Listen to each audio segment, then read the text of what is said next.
Hello दोस्तों, आज हम लोग थोड़ा सा बात कर ले नॉर्मल डिस्ट्रीब्यूशन का, है ना। इससे पहले कि अगर बात करें तो हमारा सब चीज़ कंप्लीट ही है और हम लोग देख लिए हुए हैं ऑलमोस्ट। बच्चे लोग का सर नॉर्मल नॉर्मल नॉर्मल कर ही दीजिए, है ना। तो चलिए थोड़ा सा नॉर्मल डिस्ट्रीब्यूशन का बात कर ले हम लोग, है ना। आप लोग ज़्यादा नहीं, एक बार वीडियो देख लेना और इससे अगर क्वेश्चन आते हैं तो आई थिंक कि अगर आप देख लो एक बार वीडियो तो वो बन जाएंगे। सिर्फ फार्मूला याद रख लीजिएगा बस। और आई थिंक कि अपने फार्मूला अब तक देख रखे हैं, बट चलिए अगर हम लोग सीख लेते हैं नॉर्मल डिस्ट्रीब्यूशन, अब थोड़ी सी हम प्रैक्टिस करवा देते हैं आपको नॉर्मल डिस्ट्रीब्यूशन पे। तो सबसे पहले बात करेंगे कि हम लोग जो डिस्ट्रीब्यूशन पढ़े थे उसमें देखे थे कि 3 तरह का डिस्ट्रीब्यूशन हमारे पास था, एक बायनोमियल, पॉइसन और नॉर्मल। चलिए डायरेक्ट बात करते हैं नॉर्मल डिस्ट्रीब्यूशन की, क्योंकि वो दोनों हम लोग पढ़ रखे हैं अच्छे से। नॉर्मल डिस्ट्रीब्यूशन दोस्त, हम लोग को पता है ऑलरेडी कि जो नॉर्मल डिस्ट्रीब्यूशन है वो बायनोमियल और पॉइसन डिस्ट्रीब्यूशन से अलग है। जो हमारा बायनोमियल और पॉइसन डिस्ट्रीब्यूशन था वो किसके लिए था? बायनोमियल और पॉइसन। ऑब्जेक्टिव सब में आएगा दोस्त, इसलिए इस सबको ध्यान में रखिए। बायनोमियल एंड पॉइसन डिस्ट्रीब्यूशन जो था ये दोनों था डिस्क्रीट डाटा के लिए, डिस्क्रीट डाटा के लिए और डिस्क्रीट रैंडम वेरिएबल के लिए, ठीक। और ये जो था आपका, हम बता रखे थे पहले भी कि नॉर्मल डिस्ट्रीब्यूशन जो है, नॉर्मल डिस्ट्रीब्यूशन जो है वो दोस्त है किसके लिए? कंटिन्यूअस डाटा के लिए या कंटिन्यूअस रैंडम वेरिएबल के लिए, कंटिन्यूअस रैंडम वेरिएबल के लिए, ठीक है। कंटिन्यूअस के लिए ये और डिस्क्रीट के लिए ये दोनों। ये ऑब्जेक्टिव में बहुत भी है, ऑब्जेक्टिव के पॉइंट ऑफ व्यू से, ठीक है, कि कौन कंटिन्यूअस के लिए या कौन डिस्क्रीट। ये बात हमने कई बार चर्चा भी आपसे कर रखे हैं। इसके अलावा अगर हम कुछ बात करें तो दोस्त देखिए, बायनोमियल फेल हुआ तो कौन आया था? पॉइसन। और पॉइसन का लिमिटेशन से बना हुआ है नॉर्मल डिस्ट्रीब्यूशन। बायनोमियल फेल तो पॉइसन, और पॉइसन के फेल होने से आया हुआ है नॉर्मल डिस्ट्रीब्यूशन। पॉइसन फेल कैसे था भाई? दोनों डिस्क्रीटे के लिए था, कंटिन्यूअस के लिए तो कोई था ही नहीं। तो कंटिन्यूअस के लेकर हम इसको लेकर आए। उसके अलावा भी इसकी लिमिटेशन इसकी भी थी, लेकिन हम लोग उस लिमिटेशन पे भी चलते ना। वो आपको इतना ध्यान में रखना है एग्जाम्सन के पॉइंट ऑफ व्यू से कि इसकी लिमिटेशन है नॉर्मल डिस्ट्रीब्यूशन। मतलब ये दोनों की लिमिटेशन को हटाने के लिए हमारे पास नॉर्मल डिस्ट्रीब्यूशन जैसे कॉन्सेप्ट आया, क्योंकि हमको पता है ऑलरेडी कि अगर कोई भी कॉन्सेप्ट जब हम लाते हैं न्यू कॉन्सेप्ट तो क्या करते हैं, क्योंकि जब हमारी प्रॉब्लम रहती है तभी हम जाकर नया कॉन्सेप्ट सोचते हैं, ठीक है। ओके, तो चलिए अब बात करते हैं नॉर्मल डिस्ट्रीब्यूशन की तरफ बढ़ते हैं। तो ये किसके लिए होगा? कंटिन्यूअस रैंडम वेरिएबल के लिए, है ना। तो कंटिन्यूअस रैंडम वेरिएबल के लिए, तो अगर हम लोग बात करें नॉर्मल डिस्ट्रीब्यूशन के लिए तो इसके बारे में हम लोग कहेंगे कि it is given for the continuous random variable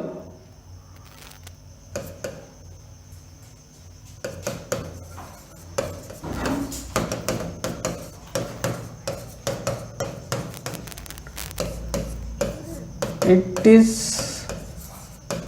given for the continuous random variable, ठीक है दोस्त। इतना तो हमें समझ में आ ही रहा था, है ना। इसमें अब देखिए, इसमें हम लोग एक टर्म डिफाइन करते हैं जिसका नाम होता है प्रोबेबिलिटी डेंसिटी फंक्शन, PDF। दोस्त उसमें याद कीजिए कि हम लोग होता था रैंडम वेरिएबल, और उसके जो उस रैंडम वेरिएबल पे जो प्रोबेबिलिटी निकालते थे उस प्रोबेबिलिटी को हम लोग बोलते थे प्रोबेबिलिटी मास फंक्शन। थोड़ा सा समझिए, वहाँ पे जो वैल्यू हमारा आता था रैंडम वेरिएबल का, उस रैंडम वेरिएबल पे जो प्रोबेबिलिटी निकालते थे उसको बोलते थे प्रोबेबिलिटी मास फंक्शन। दोस्त यहाँ जो है, जो हमारा रैंडम वेरिएबल होगा, चूंकि ये कंटिन्यूअस है तो यहाँ उसके रिगार्डिंग जो प्रोबेबिलिटी आएगा उसको हम लोग बोलते हैं प्रोबेबिलिटी डेंसिटी फंक्शन। तो एक फंक्शन हम लोग डिफाइन किए in normal distribution, in normal distribution,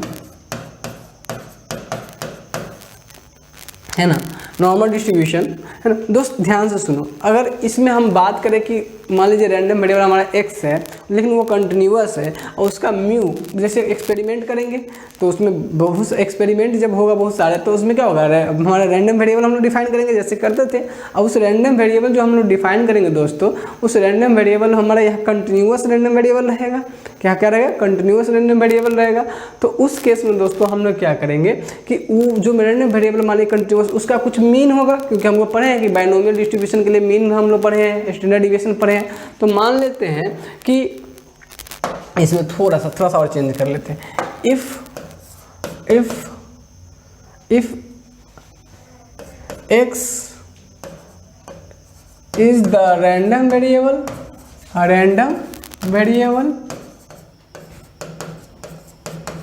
वो भी continuous, x is the random variable and mu is the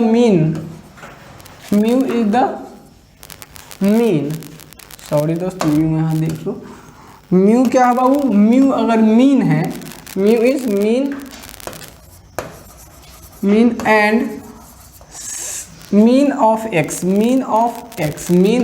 x, जो रैंडम वेरिएबल है उसका क्या है, मीन है, and sigma is the standard deviation, SD मतलब स्टैंडर्ड डिविएशन ऑफ इस रैंडम वेरिएबल। इस रैंडम वेरिएबल का ये सिग्मा क्या x है, मतलब इस स्टैंडर्ड डिविएशन, मतलब हम कुल में आगे कहे तो जो हमारा रैंडम वेरिएबल होगा कंटिन्यूअस होगा, उस रैंडम वेरिएबल का मीन होगा। तो मान लीजिए म्यू है उसका मीन और सिग्मा क्या है, स्टैंडर्ड, कुछ ना कुछ तो मीन होगा हमारा रैंडम वेरिएबल, तो हम मान लेते हैं म्यू है, और स्टैंडर्ड डिविएशन होगा, हम सब चीज़ के बारे में हम लोग इससे पहले भी देखे हैं, तो जो स्टैंडर्ड डिविएशन होगा उसको हम लोग मान लिए सिग्मा। अब दोस्त then probability density function for normal distribution, probability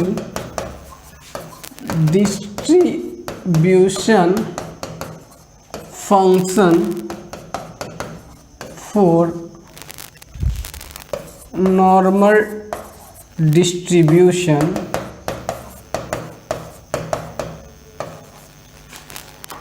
is probability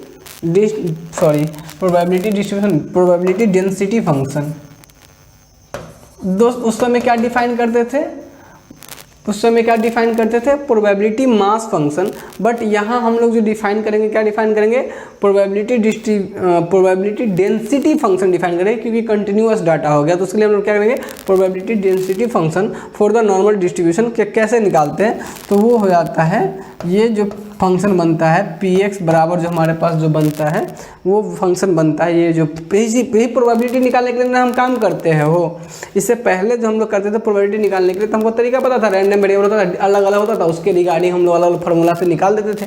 अब इसके निकालने के लिए जो हमारे पास यहाँ फार्मूला होता है वो होता है 1/σ√2 पाई e टू दी पावर, देखिए याद कर लीजिए, ये स्टैंडर्ड डिविएशन इंटू का रूट 1 स्टैंडर्ड डिविएशन का √2 पाई, ठीक है, e टू दी पावर हमें यहाँ पे डेरिवेशन नहीं देखने हैं, उसकी चिंता आपको नहीं करनी है, यहाँ उससे वो आपसे कभी वहाँ से पूछ नहीं सकता। तो वो e टू दी पावर -1/2 है ना, x माइनस का, x क्या है हमारा, x हमारा रैंडम वेरिएबल रहेगा जो कंटिन्यूअस है, x माइनस का उसका मीन डिवाइडेड बाय सिग्मा का होल स्क्वायर। देख लीजिए गौर से, हालांकि यही बात कहीं कहीं पर अलग अलग तरीके से मिलेगा, लेकिन चलिए हम लोग सोच से काम करते चलते हैं। अब देखिए कुछ नहीं, अभी हम लोग क्या किए कि जो प्रोबेबिलिटी डेंसिटी फंक्शन डिफाइन किए वो किसके टर्म में किए, म्यू और सिग्मा जो हमें पता था, जो रैंडम वेरिएबल का मीन था और जो सिग्मा था उसके टर्म में पता था, उसके टर्म में हम लोग उसको डिफाइन किए क्या कि 1/σ√2 पाई ई के पावर में -1/2 है ना, x minus mu upon sigma का होल स्क्वायर। यही कहीं कहीं पे आपको अलग तरीके से कहीं फार्मूला थोड़ा देखने को मिल जाएगा, हो सके तो डायरेक्ट आपसे फार्मूला भी पूछ ले ऑब्जेक्टिव में। दोस्त अगर इसी चीज़ को अगर देखा जाए तो px बराबर कहीं कहीं पे आपको थोड़ा अलग तरीके से क्या लिखेगा रहेगा, ई के पावर, इसी बात को ये कर देगा। देखिए सिग्मा स्क्वायर को क्या करेगा, -1/2 सिग्मा स्क्वायर है ना, x माइनस का म्यू का होल स्क्वायर। अब ऐसे भी करके लिख देता है। अब हम लोग जिस तरह से याद करके रख ले फॉर्मूला, क्योंकि दोनों चीज़ सेम है, इसको स्क्वायर ऊपर नीचे तोड़ेंगे तो ये यहाँ पे ही आगे बन जाएगा। बाकी ये फॉर्मूला है आपको किसका, प्रोबेबिलिटी डेंसिटी फंक्शन का। कुल मिला के ये कहें कि हमको यहीं से सारा काम हमारा होने वाला है प्रोबेबिलिटी डेंसिटी फंक्शन का। अच्छा, इसमें एक बात और भी हम लोग कर ले दोस्त, इस वाले प्रोबेबिलिटी डेंसिटी फंक्शन में, अभी तो फंक्शन हम लोग डिफाइन कर लिए, इस वाले फॉर्मूला में आगे नेक्स्ट पेज में चले। देखिए दोस्त, नेक्स्ट वाले अब यहाँ हमें प्रोबेबिलिटी डेंसिटी फंक्शन, यहीं से हमें प्रोबेबिलिटी मिलना है, क्योंकि हमको पता था कि रैंडम वेरिएबल एक्स है, तो यहाँ पे हम लोग कैपिटल एक्स ही यूज करें तो ज़्यादा अच्छा रहेगा, क्योंकि कैपिटल एक्स लेके चल रहे हैं तो कैपिटल एक्स ही यूज करें, ज़्यादा अच्छा रहेगा। जो दोस्त ध्यान सुनिएगा, जो रैंडम वेरिएबल हमारा है वो हमको पता है कि हम लोग प्रोबेबिलिटी जिसका निकाला तो रैंडम वेरिएबल का वैल्यू पुट करते थे और उससे हमें प्रोबेबिलिटी उस पर आता था, लेकिन यहाँ कंटिन्यूअस रहेगा, तो यानी पी एक्स ही निकाला था। Probability density function, not mass function. ध्यान रखिएगा, ऑब्जेक्टिव में भी ये अगर डिफरेंस आते हैं तो आप उसको समझिए। क्लियर, बहुत कम चांस है ये ऑब्जेक्टिव पूछेंगे, लेकिन समझ के रखिए। अब दोस्त देखिए, पी एक्स बराबर हो गया 1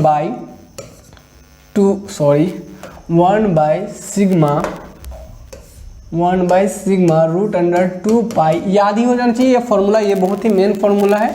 माइनस ऑब्जेक्टिव में पूछ सकते हैं 1/2, दोस्त क्या होगा 1/2, क्या होगा एक्स रैंडम वेरिएबल माइनस का मीन, अब बट्टा में स्टैंडर्ड डिविएशन का होल स्क्वायर। ठीक है दोस्त, ध्यान से देखिएगा, अभी हम लोग बात कर रहे थे नॉर्मल डिस्ट्रीब्यूशन का, है ना, नॉर्मल डिस्ट्रीब्यूशन का। अब जब हम लोग इसमें एक म्यू का मान 0 और एक सिग्मा इक्वल टू 1 डाल देते इसी इक्वेशन में, है ना, when we put when mu equal to 0, देखो ध्यान से, mu equal to 0 and sigma is equal to 1, दोस्त जैसे ही इसमें पुट करते हैं इस वाली इक्वेशन में, देखिए सिग्मा का मान 1 पुट करेंगे तो क्या हो जाएगा 1/√2 पाई, और दोस्त यहाँ देखिए ये वाला चीज़, ये क्या बन जाएगा, सिग्मा का मान 1 डाल लेंगे और यहाँ ये आपका ये म्यू बन जाएगा। तो दोस्त ये क्या हो जाएगा यहाँ पे, ये हमारा, ठीक है।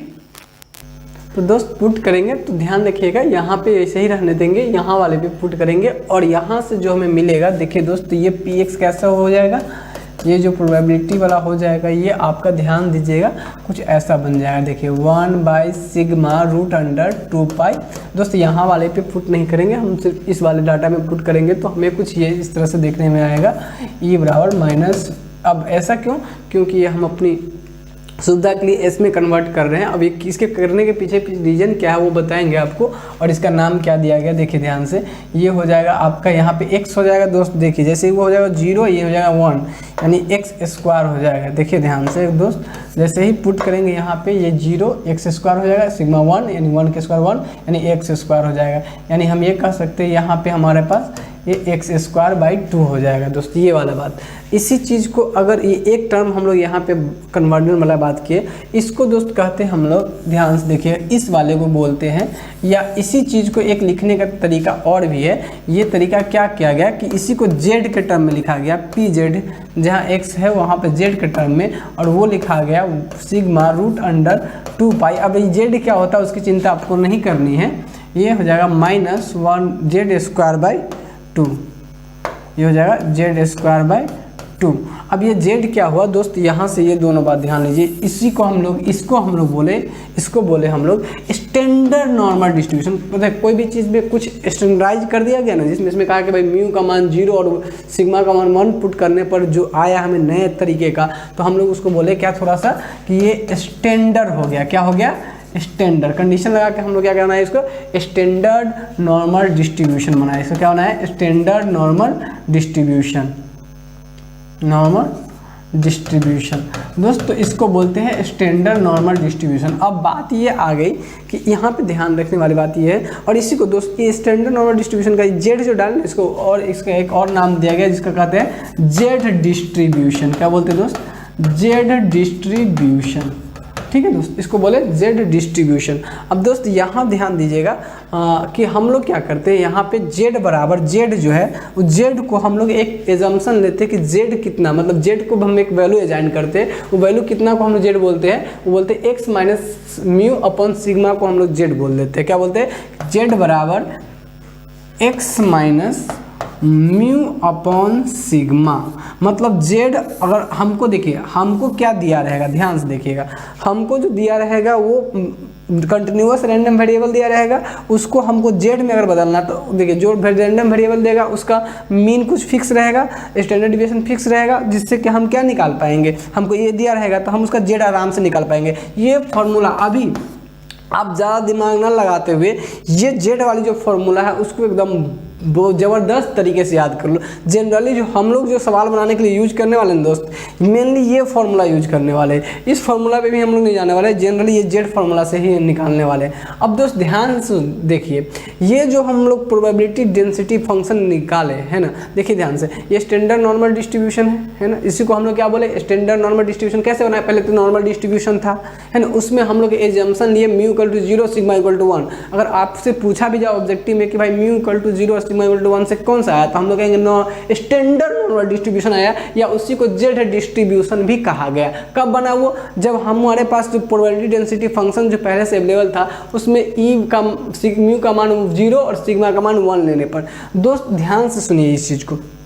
अब इसका जब हम लोग बना लिए स्टैंडर्ड, ये वाला फॉर्मूला स्टैंडर्ड, इसका हम लोग एक ग्राफ यूज करते हैं, उस ग्राफ से ही हमारा सारा काम सॉल्व हो जाता है। जब हम इसमें ध्यान से देखिएगा, ये हमारा पीजेड वाला हो गया, ये वाला इस वाले रिलेशन को जब हम ड्रॉ किए तो हम लोग इसको ग्राफिकली जब ड्रॉ किए, यही से हमारा काम होगा।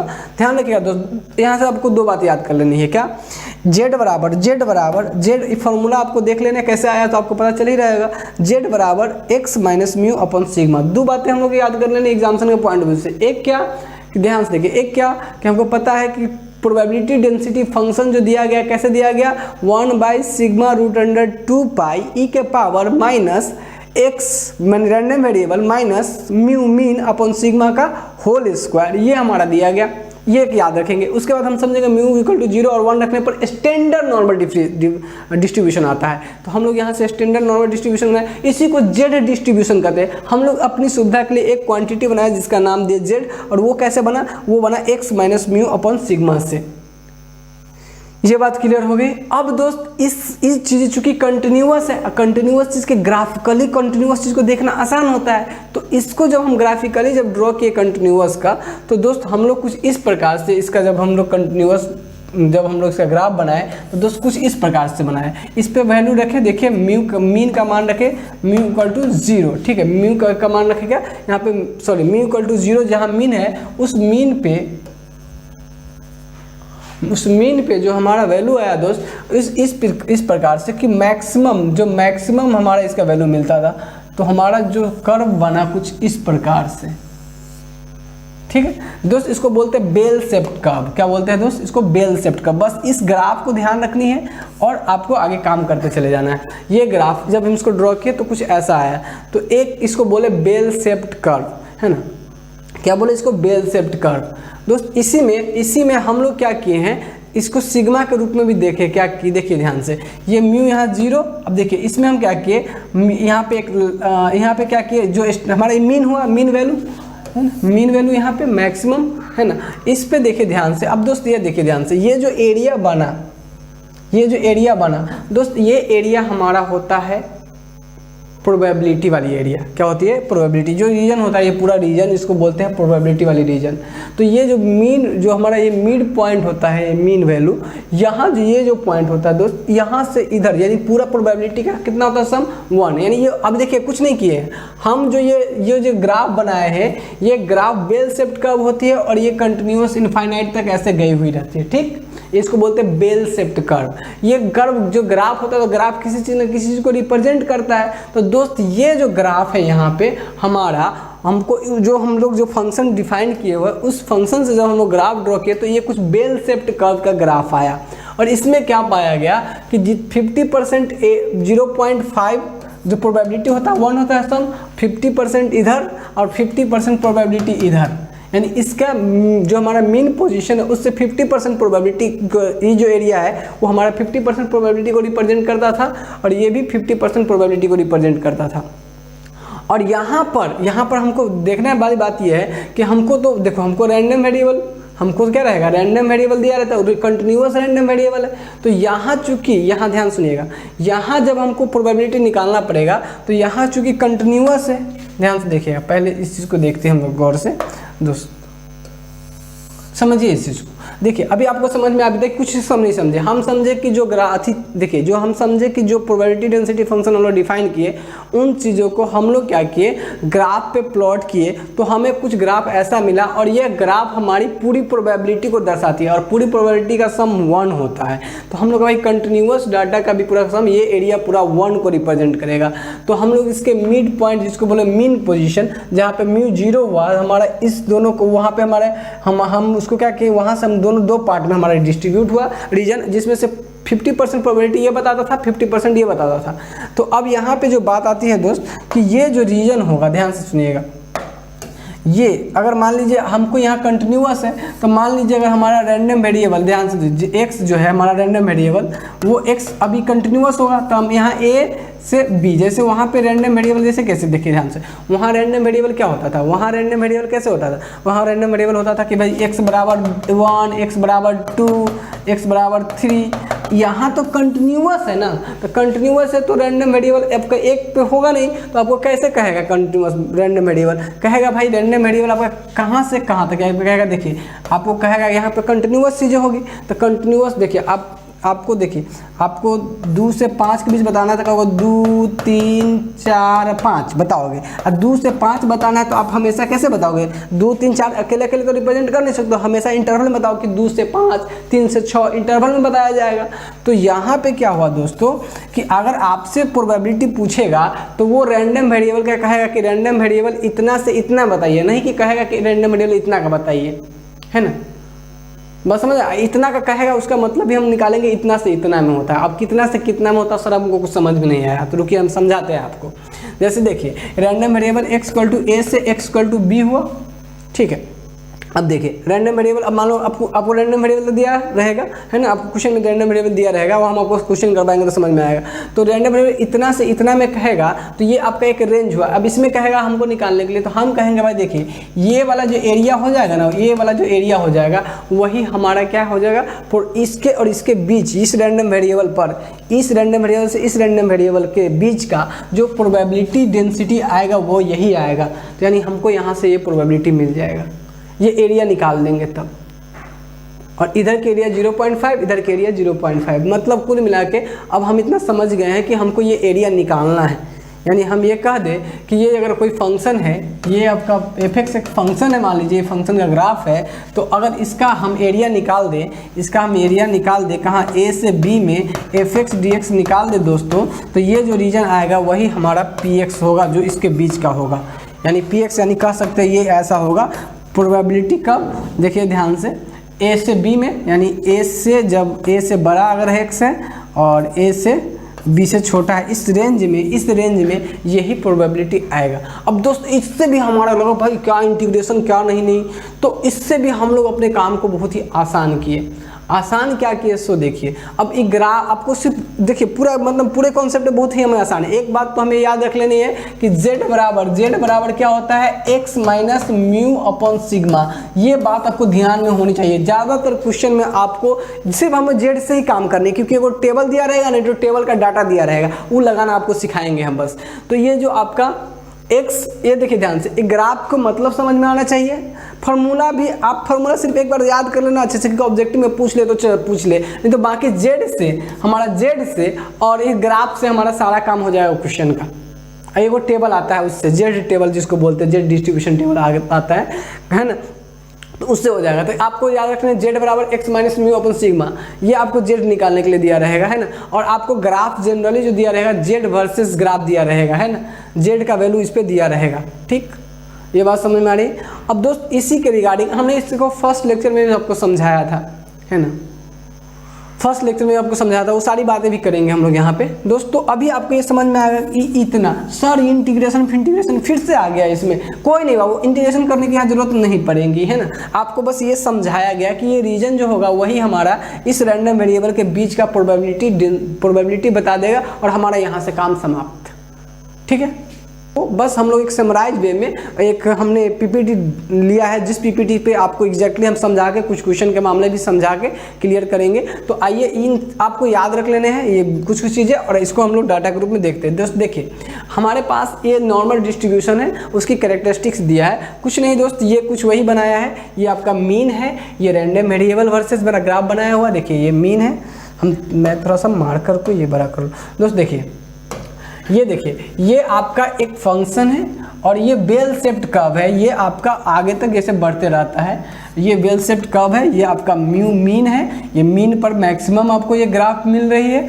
और ये जो है आपको ध्यान देखिएगा, ये x दिया हुआ है, यानी रैंडम वेरिएबल की वैल्यू यहाँ पे हम ले सकते हैं, क्या रैंडम वेरिएबल, लेकिन रैंडम वेरिएबल चूंकि कंटिन्यूअस है तो इस देखिए यहाँ रैंडम x की मान है, इसे x बराबर a x बराबर b, यानी 5 से 10 20 से तो ये एरिया निकाल देंगे तो हमको प्रोबेबिलिटी मिल जाएगा। हमको ये बस इतना ही ध्यान में रखना है कि अगर x दिया हुआ है तो हम ये एरिया निकाल देंगे, जिसके जिसके बीच में कहेगा वो निकाल देंगे तो हो जाएगा ये। अब देखिए ऐसा भी हो सकता है कि देखिए x आपको कई तरीके से दे सकता है, जैसे x दे सकता है कई तरीके से, पहले समझिए उस चीज़ को। ये देखिए अगर राइट साइड पर आप चीज़ देख रहे होइएगा तो ये चीज़ें हम आपको समझा दिए, और आप उसमें कुछ मान दिया हुआ वो भी आप देख लीजिएगा, ये वैल्यू भी। हालांकि ये फॉर्मूला हम जनरली यूज नहीं करते हैं, हम लोग डायरेक्ट ग्राफ से ही काम हमारा चल जाता है, लेकिन ये फॉर्मूला आप देख लीजिएगा, यही फॉर्मूला हम आपको सिखाएं अभी। दोस्त देखिए यहाँ क्या होगा, यहाँ ध्यान से देखिए, आपको जो z होगा वो z कंटिन्यूअस चीज़ें कैसे दिया जा सकता है, हम कह सकते हैं कि x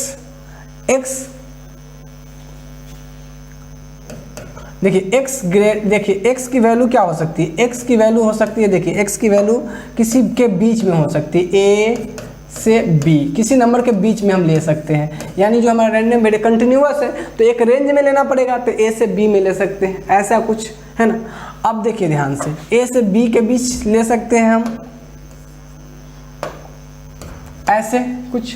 अब एक तरीका, दूसरा तरीका क्या है कि x की वैल्यू जो होगी वो किसी नंबर से बड़ा होगा, हो सके a की वैल्यू जो होगा किसी नंबर से, x जो होगा किसी नंबर से छोटा होगा, यानी हम कह सकते हैं कि अगर x a से बड़ा होगा तो a से इन्फिनिटी तक होगा, है ना, a से इन्फिनिटी तक, इधर प्लस इन्फिनिटी इधर माइनस इन्फिनिटी, इधर प्लस इन्फिनिटी इधर माइनस इन्फिनिटी, इधर प्लस इन्फिनिटी इधर माइनस इन्फिनिटी। समझिए तीन तरीके से हम लोग x को लिख सकते हैं किसी इंटरवल में। इंटरवल का चीज़ कैसे लिखा था, तीन तरीके से, भाई इसके बीच में होगा, किसी दो के बीच में होगा, नहीं तो किसी नंबर से ज़्यादा होगा तो क्या वहाँ से लेकर इन्फिनिटी तक, या किसी से कम होगा तो वहाँ से लेकर माइनस इन्फिनिटी तक, यही नहीं होगा दोस्त। तो इस तीन तरीके से हम लोग x को रिप्रेजेंट करते हैं। लेकिन दोस्तों हम लोग ये ग्राफ कब है, ये किसके पीछे, ये नॉर्मल डिस्ट्रीब्यूशन के लेके हैं। हम लोग क्या बना लिए, इसी को थोड़ा सा अपने काम को सुविधा में करने के लिए हम लोग बनाए स्टैंडर्ड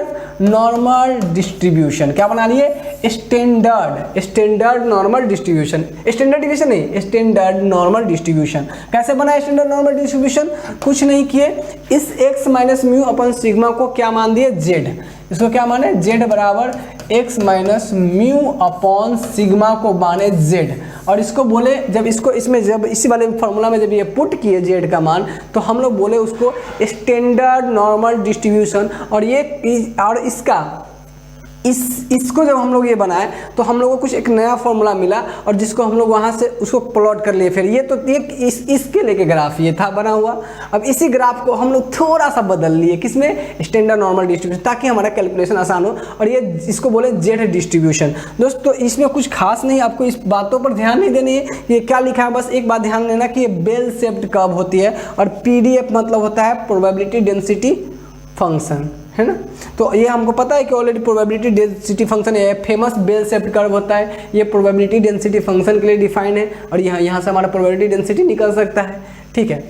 यही तो प्रोबेबिलिटी डेंसिटी का फॉर्मूला भी पढ़ा है, fx बराबर, या हम लोग px लिखे थे, तो प्रोबेबिलिटी डेंसिटी फंक्शन यही हुआ। तो इसका ग्राफ कुछ ऐसा होता है, ये प्रोबेबिलिटी डेंसिटी फंक्शन का ग्राफ है कब, देखिए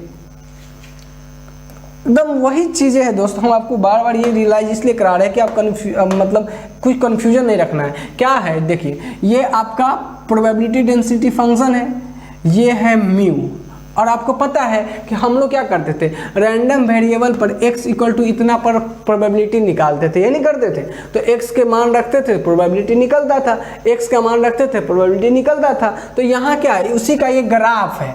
तो x का मान रखेंगे तो निकलेगा। तो लेकिन यहाँ x का मान क्या होगा, x का मान यहाँ आप लीजिएगा x बराबर 5, यहाँ 5। तो ये देखिए 5 या x इक्वल टू 3 to 5 है ना, यहाँ पे म्यू 0 होता है तो 3 to 5। तो इसके बीच का अगर रीजन होगा तो ये हमारा ये प्रोबेबिलिटी, इसके बीच के रीजन, इस 3 और 5 रैंडम वेरिएबल के बीच के रीजन हमको यहाँ का प्रोबेबिलिटी दे देगा, प्रोबेबिलिटी डेंसिटी फंक्शन दे देगा, PDF देख ला के देगा यहाँ से। तो हमको तो वही चाहिए, fx का वैल्यू चाहिए। और fx का वैल्यू हम इस फार्मूला से ना निकालने जाके ग्राफ से निकालेंगे। ग्राफ से निकालने के लिए हम लोग क्या कहें कि कुछ नहीं भाई, कि ये जो रीजन है, ये रीजन में इसको 2 पार्ट में बांट लिए। ये 50% 0.5 प्रोबेबिलिटी को बताएगा, ये 0.5 प्रोबेबिलिटी को बताएगा। हम लोग बस इतना ही किए। और इसके बाद हम लोग ये रैंडम वेरिएबल, अब हमको रैंडम वेरिएबल दीजिए कि किस रैंडम वेरिएबल को आपको कहाँ से कहाँ निकालना है, हम ग्राफ से निकाल देंगे। अब निकालने का तरीका थोड़ा सीखना, तो इससे पहले हम लोग क्या चेक कर लेते हैं, इससे पहले हम लोग देख लेते हैं क्या, इसमें आपको राइट लेफ्ट ज़्यादा ये नहीं देखना है, यही लिखा है कि सिमेट्रिक डिस्ट्रीब्यूशन है एरिया का, लेफ्ट और राइट में हाफ हाफ होगा, यानी 0.5 0.5। तो आपको इस पर ज़्यादा ध्यान नहीं देने, जितना हमें समझाया उसको ध्यान रखना है। और इसके अलावा आपको जो ध्यान रखने की ये भी चीज़ हम आपको बताए अभी जस्ट थोड़ा देर पहले, कि ए से बी में जो रीजन होगा, यही इस चीज़ को हम लोग बताएंगे कि देखिए रैंडम वेरिएबल का वैल्यू ए से बी में जब होता है तो उसकी प्रोबेबिलिटी कुछ नहीं, ए से बी में जो हमारा एरिया बना हुआ रहता है, जो हम एरिया लगाए रहते हैं, उस एरिया को कैलकुलेट कर देते हैं ए से बी में, तो हमको वहाँ की वो प्रोबेबिलिटी मिल जाती है जो हमें चाहिए होता है, प्रोबेबिलिटी। क्लियर? तो वहाँ से हमें PDF कैलकुलेट हमारा हो जाता है आसानी से। तो यही बात हम लोग यहाँ समझने की कोशिश किएगा। क्लियर है? ये दोनों बात क्लियर है, हमें समझ में आया होगा। अब दोस्त देखिए ध्यान से, इसके बाद हम लोग बात करते हैं, ये वाली बात नहीं देखिए, यहाँ आपके काम की चीज़ें नहीं है, बस हाँ ये देख लीजिए कि standard normal distribution, standard normal distribution देखिए ध्यान, स्टैंडर्डाइज्ड नॉर्मल डिस्ट्रीब्यूशन। अब चलिए हम दिखाते हैं आपको। इससे पहले आपको बताए थे हम कि कुछ नहीं, आपको देखिए ध्यान से, म्यू और एक्स यानी म्यू और रैंडम वेरिएबल में डायरेक्ट रिश्ता था। हम लोग एक टर्म डिफाइन किए जिसका नाम दिए जेड, हम लोग एक टर्म डिफाइन किए जिसका नाम क्या दिए, जेड। जेड किसको बोले दोस्त, कुछ नहीं, जेड किसको बोले दोस्त, कुछ नहीं, जेड बोले थे random variable minus mu upon sigma को, इसको बोले थे जेड। अब जो जेड यहाँ अगर आपको एक्स पता है, अब म्यू और सिग्मा दे देंगे तो आप उस पॉइंट पर जेड नहीं निकाल लोगे, उसके लिए आप जेड की वैल्यू निकाल लोगे। तो हम लोग क्या किए, इसी ग्राफ को, सेम ग्राफ को जेड के लिए डिफाइन कर लिए, जिसमें हम लोग जेड को कब बोले थे, जब स्टैंडर्ड नॉर्मल डिस्ट्रीब्यूशन कब बनाए थे, हम लोग बोले थे जब म्यू 0 हो जाए और सिग्मा बराबर 1 डाल दे। तो हम लोग अभी जस्ट आपको डिस्कस किए थे कि म्यू 0 और सिग्मा बराबर 1, तो उसको बोलते हैं स्टैंडर्ड नॉर्मल डिस्ट्रीब्यूशन। और वह देखिए म्यू 0 पर हमारा ये मैक्सिमम मिलता है, और क्योंकि इसमें म्यू था तो हमको म्यू 0 मिला, इसमें नॉर्मल मिला। और ये हमारा जो लाइनिंग जो रिप्रेजेंट करता है उस पर जेड की वैल्यू रहती है। जब म्यू 0 लेते हैं तो बाकी लाइनिंग किसके लिए रहती है, जेड के लिए रहती है। बात समझ में आ रही है? जेड कैसे निकलेगा, तो आपको रैंडम वेरिएबल दिया रहेगा, उस रैंडम वेरिएबल के वैल्यू पुट करके हम लोग सिग्मा से जेड निकालेंगे। तो कुल मिला के हमको अब 2 चीज़ें चाहिए, एक ये याद रहनी चाहिए और दूसरे जेड चाहिए, है ना।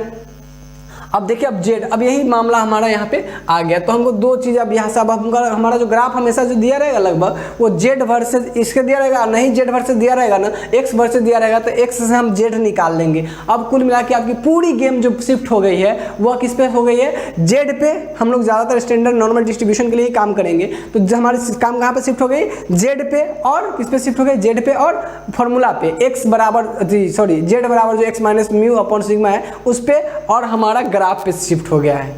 ग्राफ आना चाहिए और जेड का मान निकालने आना चाहिए। तो जेड का मान और ग्राफ, और जेड का मान आपको देखने आना चाहिए उससे। तो कुल मिला के हमारा ई एरिया क्या बताएगा, प्रोबेबिलिटी बताएगा। और बताइए स्टैंडर्ड कब बना, स्टैंडर्ड नॉर्मल डिस्ट्रीब्यूशन कब बना, जब दोस्त हम म्यू बराबर 0 सिग्मा बराबर 1 पुट कर दिए नॉर्मल डिस्ट्रीब्यूशन के प्रोबेबिलिटी डेंसिटी फंक्शन वाले फॉर्मूला में, तब। ओके, अब इतना तक जानने के बाद दोस्त हम आ जाते हैं नॉर्मल नेक्स्ट पे। तो कुल मिला के आपको एग्जाम्पशन के लिए कुछ नहीं, ये ग्राफ यहाँ देखिए, जेड बराबर हम लोग एक्स माइनस म्यू अपन सिग्मा कैलकुलेट किए। अब दोस्त यहाँ से बस हम लोग को क्या करनी है, अब देखो ध्यान से, हम लोग को अब समझना है इस चीज़ को कि जेड जब दिया रहेगा तो मेनली आपको करना क्या है, एरिया निकाल देना है। एरिया निकाल देना है, क्या निकालना है, एरिया निकालना है, और यहाँ का एरिया जो होगा वो हम लोग जेड टेबल से निकालते हैं। कैसे निकालते हैं? जेड टेबल से। जेड टेबल, या फिर हमको डाटा ऐसा कुछ दिया रहता है, हम आपको एग्जाम्पल जब करवाएंगे तो ज़्यादा क्लियर हो जाएगा। अभी तत्काल आप ये सीखिए कि जेड जब दिया रहे या जेड एक्स दिया रहे तो जेड कैसे निकालते हैं। अब 2 चीज़ें अभी आप यहाँ से बस इतना सीखिए, इतना ही एग्जाम्पल में आप लेके जाओगे। मेनली वो फॉर्मूला देख लोगे और जो हम अभी बता रहे हैं उतना ही एग्जाम्पल में आप लेके जाओगे। क्या लेके जाओगे? आप ये देखो, आप लेके जाओगे कि जेड कैसे निकालते हो, तो जेड निकालते हैं x minus mu upon sigma. ज़्यादा टेंशन नहीं लेना कि सर क्या क्या बता गए, आपको ये वाला फॉर्मूला याद होनी चाहिए, और ये ग्राफ, ये बेल शेप्ड कर्व है वो याद आना चाहिए, और आपको पता होना चाहिए कि म्यू बराबर 0 और 1 रखने पर स्टैंडर्ड नॉर्मल डिस्ट्रीब्यूशन में हम शिफ्ट हुए हैं। बस इतना।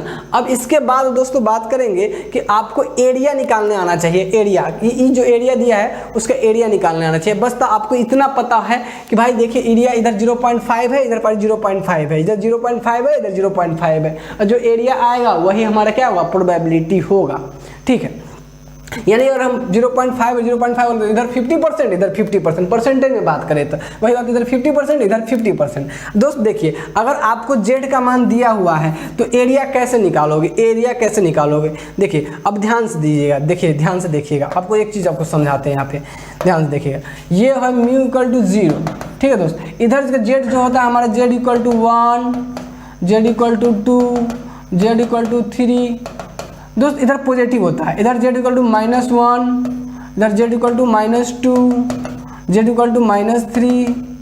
दोस्त इधर की ओर माइनस में रहता है जेड, इधर की ओर प्लस में रहता है। ध्यान रखिएगा, ये चीज़ें बात ध्यान में रखिएगा। अब चलिए अब बात करते हैं हम लोग जेड की, ठीक है। देखिए अब देखिए यहाँ से यहाँ जेड अगर दिया हुआ है, जेड बराबर अगर दिया है -8.1, तो दोस्त आप बताओ ग्राफ में, ध्यान से अब ग्राफ में बताओ कि इधर की ओर जेड तो आपका प्लस में होगा, इधर माइनस में, तो ग्राफ हमारा किधर होगा? हमारा ग्राफ जो होगा भाई जेड इक्वल टू इधर कुछ आएंगे। देखिए यहाँ इस वाले पॉइंट पे हमारा जेड है -8.1, है ना, इस वाले पॉइंट पे। अब ध्यान से देखिए ये जेड हमारा क्या है? -8.1। अब दोस्त -8.1 जो हुआ यानी जेड हमारा जो है, जब हमको दिया रहा है कि जेड इक्वल टू इतना, देखिए जेड इक्वल टू -0.8 पे हमको ग्राफ के एरिया निकालना है। तो दोस्त हम कैसे निकालेंगे? सोच समझिए उस चीज़ को, समझिए इस चीज़ को। अगर आप ज़रा सोचिए कि आपको एरिया निकालना है ये वाला, ये आपको पहले पता कैसे चला कि हमको ये वाला एरिया निकाला? जिससे -0.1 दिया हुआ है, ये जेड जब वैल्यू निकालेंगे तो वो जेड की वैल्यू जो हमारा होगा वो माइनस एरिया हम इधर से लेंगे, हमेशा लेफ्ट से। जब भी हमारा कुछ वैल्यू आएगा ना, कोई भी वैल्यू जेड का आएगा, उससे जो हम एरिया लेने जाएंगे वो हमेशा लेफ्ट से लेंगे। अगर पॉजिटिव आएगा तो राइट से एरिया लेंगे, अगर पॉजिटिव आएगा तो राइट से एरिया लेंगे, अगर निगेटिव रहेगा जेड की वैल्यू तो हम लेफ्ट से पूरा लेंगे। क्योंकि देखिए ये -0.8 जेड आने का मतलब हुआ कि -∞ से -0.8 तक, और उधर प्लस जब आता है तो प्लस जेड बराबर मान लीजिए 2 आया तो +2 से इन्फिनिटी तक, ऐसे हम लोग लेंगे हमेशा। कैसे लेंगे? ध्यान हो गया। जैसे जेड हमको, जेड का वैल्यू अगर निगेटिव आया तो हम कहा, अगर हाँ ऐसे दे दिया कि Z equal to 1 to Z equal to 2, Z equal to 1 to Z, तब वहाँ आपको ये जेड जहाँ से 1 होगा और उधर जेड बराबर 2 होगा, तब ई वाला एरिया लेंगे, तब वहाँ पे मामला आ जाएगा। ठीक है, अगर सीधे एक वैल्यू जेड का आता है, आप ध्यान रखिएगा, एक वैल्यू जेड का आता है तो उस केस में हम लोग क्या करेंगे दोस्तों? इस केस में हम क्या करेंगे? जेड की वैल्यू जब एक सिंगल रहेगा तो वो कहाँ से लेंगे? माइनस की, अगर माइनस में रहेगा तो -∞ वाला से लेकर जहाँ तक आया रहेगा वहाँ तक का एरिया हमको निकालना रहेगा। यानी ये, तो अगर मान लीजिए ये रीजन अगर हम निकालते हैं दोस्तों, ये हमको निकालना है तो हमको क्या करना पड़ेगा? हमको ये पूरा पता है, ये पूरा पता है। अगर हम पूरा पता में से ये वाला पूरा रीजन हमको पता कितना है दोस्त? बताइए तो। हमको ये जो ग्रीन कलर से रंगा हुआ है वो एरिया निकालना है। तो अगर मान लीजिए हमें ये पूरा पता है, ये पूरा कितना है? 0.5 है। कितना है? 0.5। ये तो हमें पता है, इधर भी हमको पता है 0.1 पता है। सिमेट्री हम आपको अभी बताएंगे जस्ट। सिमेट्री से ये जितना होता है, ये इधर यहाँ से जितना होगा उतना ही इधर अगर शिफ्ट होने पर, उतना ही उधर शिफ्ट होने पर इक्वल एरिया बनता है दोनों तरफ। समझिए उस चीज़ को। तो अभी समझिए इस चीज़ को कि अगर आपको अब कभी हमको खाली एरिया निकालना सीखना, बाकी कुछ नहीं, जेड से हमको खाली एरिया निकालना सीखना है, कुछ नहीं। अभी आपको नॉर्मल इतना समझ में आया, 0.5 इधर 0.5 इधर। हमको पता चला कि जेड की वैल्यू अगर 2 को हमको दिया रहेगा, जेड की वैल्यू हमको 2 को दिया रहेगा कि इतना से इतना के बीच, तब तो कोई बातें नहीं कि 2 और 1 के बीच कह दिया या 1 और 2 के बीच कह दिया, तो हमको यही एरिया निकालना है, तब तो कोई दिक्कत ही नहीं है। अगर सीधे एक वैल्यू आएगा तो आपको सीधे क्या करना है, जेड इक्वल टू मान लीजिए -8.1 आया, तो आप माइनस में आया ना दोस्त, माइनस में आया ना, माइनस में जैसे ही आएगा तो आपको क्या करना है, सॉरी, माइनस में जैसे आएगा तो लेफ्ट साइड से माइनस इन्फिनिटी से जहाँ तक रहेगा वहाँ तक लेना है आप एक वैल्यू। और प्लस में आया, जेड इक्वल टू मान लीजिए आपको 0.81 रहा था, 0.81 रहा था, तो आप क्या करते, यहाँ से ये वाला एरिया प्लस में इधर आएगा, इधर माइनस में रहता है, इधर प्लस में, तो प्लस में ये वाला एरिया की कैलकुलेशन की हम बात करते हैं कि ये एरिया जितना होगा उतना ही हमारा आंसर होगा। जेड इक्वल टू 0.81 से जितना हमारा ये एरिया वही हमारा आंसर होगा, माइनस 0.81 तो ये एरिया जितना हमारा वही आंसर होगा। अब इस एरिया को निकालने के लिए हमको पता है कि आधा पर से इधर क्या है 0.5, उधर पर से उधर जितना है 0.5। चलिए अब समझिए उस चीज़ को, ठीक। अब चलिए, अब आइए बात मामला को फिट करते हैं। फिट क्या करते हैं, देखिए अगर आपका जेड इतना आया, अब जेड कैसे निकालेंगे, कुछ नहीं, ज़्यादातर केस में हमको दिया रहेगा जेड बराबर हम फार्मूला यूज करके निकालेंगे जब हमको दे दिए, देखिए जब हमको रैंडम वेरिएबल दिया रहेगा और म्यू दिया रहेगा, मीन दिया रहेगा और हमको सिग्मा दिया रहेगा, तो हम इसको ई निकाल लेंगे। और डायरेक्टेड जेड दिया रहेगा तो हमको कोई दिक्कत नहीं। और तब देखिए माइनस में तो आपको बोले ना कि कहाँ से कहाँ तक लेना है, माइनस इन्फिनिटी से यहाँ तक लेना है। अगर एक के लिए हुआ, प्लस में रहेगा तो इधर से इधर लेना है। अभी दो बात एकदम बहुत क्लियर हो जानी चाहिए, ठीक। अब दोस्त देखिए इसका एरिया जो आया है वो आया है एफ जेड 0.209 और यही हमारा आंसर होगा। जो रीजन आएगा एरिया वही हमारा, जो रिक्वायर्ड प्रोबेबिलिटी होगा वो हमारा मिल जाएगा, रिक्वायर्ड पीडीएफ प्रोबेबिलिटी, ठीक है दोस्त। तो ये आपको एरिया निकालने के रिगार्ड, अभी इतने पर यही चीज़ से फोकस है, यही मेन है। आपको उधर से पहले जो हम लोग पढ़े हैं उसको सिर्फ एक बार देख लीजिए, फॉर्मूला देख लीजिए, यहीं से मेन है। अब यहाँ से ध्यान दे दीजिए बस एरिया निकालने पर और जेड की वैल्यू पर ध्यान दे दीजिए। अब दोस्त देखिए इसका जेड की वैल्यू देखिए, ये जेड की वैल्यू या तो हम लोग टेबल से लिख लें या इसके लिए हमको कोई निकालने के लिए कोई कंडीशन दे दे। दो तरीके से जेड की वैल्यू निकालेंगे, दो तरीके से जेड की वैल्यू निकालेंगे। देखिए कैसे जेड की वैल्यू से एरिया निकालेंगे, दो तरीके से। हम इंटीग्रेशन भी नहीं करने जाएंगे, दो तरीके से। या तो हमको एक बोलते हैं जेड डिस्ट्रीब्यूशन टेबल जो हमारा होता है उसको दे दे, हमको जेड की वैल्यू दे दे कि इस जेड की वैल्यू पर इतना एरिया होता है, इस जेड की वैल्यू पे इतना एरिया होता है, इस जेड की वैल्यू पे इतना एरिया होता है। तो जेड की वैल्यू दे देगा तो हम तो डायरेक्ट देख लेंगे, और नहीं तो जेड निकालने के लेके हमको कुछ इस एरिया को, देखिए ई वाला एरिया को अगर हमको पता चल जाए कि कितना है तो 0.5 में से इसको घटा देंगे तो ये एरिया निकल जाएगा। पूरा 0.5 है, अगर ये एरिया निकालने के लिए हमको कंडीशन वो दे दे तो हम निकाल लेंगे एरिया, और इसमें से 0.5 में से पूरा में से ई वाला घटा देंगे, ई वाला जितना एरिया होगा उसको, तो 0.5 में से तो ये वाला एरिया हमको मिल जाएगा। तो या तो कंडीशन दे दे, दो चीज़ें देगा वो, या तो कंडीशन दे दे ना तो जेड निकालने के लिए हमको वो टेबल दे दे। तो जनरली आपको टेबल अलाउड रहता है, आप टेबल लेके जा सकते हो, एक टेबल का पीडीएफ। तो आइए हम कैसे इस टेबल को देखना कैसे सिखाते हैं, पहले टेबल से सिखाते हैं और फिर क्वेश्चन करवा के, प्रॉब्लम इस पर करवा के, कि कंडीशन दिया रहेगा तो कैसे एरिया निकाल के हम लोग प्रोबेबिलिटी निकालते हैं वो आपको सिखाएंगे। चलिए तो क्वेश्चन देख लीजिएगा और ये कॉन्सेप्ट देख लीजिए। चलिए आपको बताते हैं कि टेबल देखने का तरीका, कि कैसे जेड देखते हैं। अभी आपको जेड कितना, जेड पर कितना, कौन सा एरिया, कितने जेड के लिए एरिया देखना है। अभी आपको देखना है जेड बराबर -0.81 के लिए एरिया देखना है, माइनस 0.81 इसके लिए एरिया देखना है, ठीक है। बात समझ में आ रहा है कि कितना एरिया होगा। एरिया देख लेंगे तो डायरेक्ट हमारा आंसर आ जाएगा। या तो नहीं, अगर ऐसा नहीं, अगर हमको टेबल नहीं रहेगा हमारे पास तो हम कैसे निकालेंगे, तो उसका निकालने के लिए हमको कंडीशन दे देता है क्वेश्चन में। अगर टेबल आप नहीं ले जाते हैं ज़्यादातर तो क्वेश्चन ही दे देता है कंडीशन में। अगर कंडीशन नहीं दिया है तो आप टेबल लेके जाओ आराम से, एग्जामिनेशन में वो अलाउड रहता है। कभी कभी ऑब्जेक्टिव में डायरेक्ट जेड की वैल्यू पूछ लेता है किसी के लिए, तो वो आप टेबल से डायरेक्ट ऑब्जेक्टिव में टिक मार सकते हो। दोस्तों कैसे मारेंगे, सो वाला बात है। तो आइए हम टेबल देखना आपको सिखाते हैं। टेबल आपको किसके लिए निकालना है, आपको जेड की वैल्यू 0-0.81 पर कितना एरिया होगा वो निकालना है। तो देखिए यही इसी टेबल का नाम है cumulative distribution function of standard normal distribution. ये जेड की वैल्यू के लिए आपको जेड की वैल्यू पर एरिया का टेबल है, जेड की वैल्यू पर एरिया का टेबल है। आखिर इसको देखते कैसे सर, हमको देखना सिखा दीजिए दोस्त, देखना सिखा दीजिए। देख जेड की कुछ वैल्यू आपको दी रहेगी, उसी पर एरिया देखना है। तो देखिए जेड की वैल्यू आपको ऐसे देगा, कैसे देगा सर, जेड की वैल्यू, कलर चेंज कर दे दोस्त, हाँ जेड की वैल्यू ऐसे देगा, जेड बराबर मान लीजिए -0.81 है ना। तो आपको क्या करने हैं, आपको क्या करने हैं, ध्यान से देखिएगा, -0.81 है ना, आपको क्या करने हैं, ध्यान दीजिएगा, है ना। ये जो दिया हुआ है देखिए ध्यान से, आपको ध्यान देने हैं कहाँ पे, ध्यान दीजिएगा, आपको ध्यान देना है कि -0. आपको दो चीज़ें नजर आएंगी, सब देखिए ध्यान से, ये वो इंटीजर वाला पार्ट, ये वो इंटीजर वाला पार्ट, और एक जो नजर आएगा दोस्त, है ना, एक इंटीजर वाला पार्ट और उसके एक डेसिमल वाला पार्ट, एक इंटीजर वाला पार्ट और एक डेसिमल वाला पार्ट। तो दोस्त ध्यान से देखिएगा, अभी इंटीजर पार्ट तो 0 है, तो हम सबसे पहले क्या करेंगे, सबसे पहले आप देखना शुरू कीजिए, यहाँ ये वाला वर्टिकल लाइन देखिएगा सबसे पहले, ठीक है, वर्टिकल लाइन, ये एरिया दिया हुआ है, ये एरिया दिया हुआ है, एरिया का वैल्यू दिया हुआ है, ये आपका जेड का मान यहाँ देखना है, और ये ऊपर वाला लाइन है, ये ऊपर वाला लाइन देखना है, ये जो 10 ये दिया है, और ये वाला लाइन देखना है, इस वाले लाइन में देखना है, ये और ये दो लाइन को देखना है।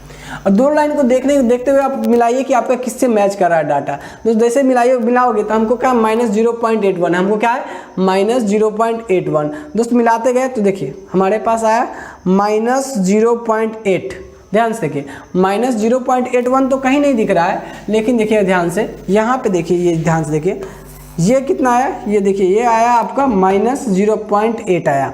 हमको यहाँ पे 1 चाहिए था, कितना चाहिए था 1, इसमें और कितना जोड़ने पर ये बन जाएगा, कितना जोड़ने पर 0.01 जोड़ दें, 0.01 जोड़ दें, 0.01 जोड़ेंगे तो दोस्त 0.81 हो जाएगा। हमको कितना चाहिए दोस्त, हमको कितना चाहिए, हमको चाहिए -0.81 चाहिए, हमको कितना -0.81 चाहिए, -0.8 है, उसमें कितना जोड़ दे, और हमको ये मिल गया -0.8 मिल गया, लेकिन 1 नहीं मिला, तो हम कहें 0.01 जोड़ दे तो ये हो जाएगा। तो अब क्या कीजिए, अब 0.01 जो हमारा बचा हुआ चीज़ है जो इसमें मैच करिए, उसके अलावा जो 0.01 है उसको ढूंढिए ऊपर वाले में। 0.01 इसमें कहाँ है, 0.01 यहाँ मिल गया, यहाँ मिला हमें 0.01। दोस्त देखिए यहाँ 0.01। अब इसके सामने और उसके सामने देखिए, इस टेबल में 0.01 में और वो उस वाले में देखिए कि कितना होगा। तो देखिए ध्यान से आ जाइए 0.01 ये सेकंड वाला टेबल है, ये वाला, इस वाले में यहाँ आते या देखिए या देखिए, यहाँ देखिए, गौर से देखिए इसको दोस्तों, गौर से देखिए ये वाले वैल्यू 0.2090 देखिए। तो क्या यही आंसर वो नहीं लिखा है 0.2090, यस मिल गया। अब कहेगा सर हमको वैल्यू चाहिए, हमको चाहिए आंसर कि कितना एरिया आएगा जेड का। हम अपना मन से एक मान ले लो, अपना मन से एक मान ले लो दोस्त, अपना मन से एक मान लेते हैं कि सर जेड बराबर, हमको जेड बराबर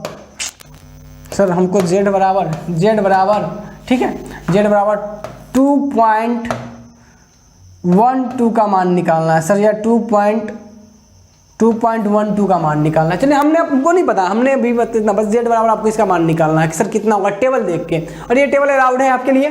तो 2.12 का मान निकालना है जेड बराबर, ठीक है। तो दोस्त हम एक टेबल में आएंगे 2.12 में, हम कहेंगे 2.12 नहीं है, फिर देखेंगे यहाँ से 2.1 देखिए यहाँ आ गया 2.1 आ गया, हमको यहाँ मिल गया 2.1। देखिए दोस्त 2.1 मिल गया। अब हमको क्या चाहिए 2.12 चाहिए, हमको क्या चाहिए, हमको चाहिए 2.12 चाहिए, हमको 2.12 चाहिए, लेकिन हमको 2.1 मिला, यहाँ तक मिल गया। हमको कितना और जोड़ना चाहिए, तो हमको जोड़ना होगा 0.002 2 जोड़ना पड़ेगा, 0.02 जोड़ना पड़ेगा। 0.02 जोड़ेंगे 2.1 में तो नहीं, 2.12 हो जाएगा। अब मतलब हमको ऊपर वाला में खोजना है 0.02, 0.02। ये समझ में आया, ये मैच कर गया, 2.1 हमको मैच कर गया, तो 2 चाहिए था, दशमलव का मतलब 0.02 और जोड़ना चाहिए इसमें, तो ये बन जाएगा।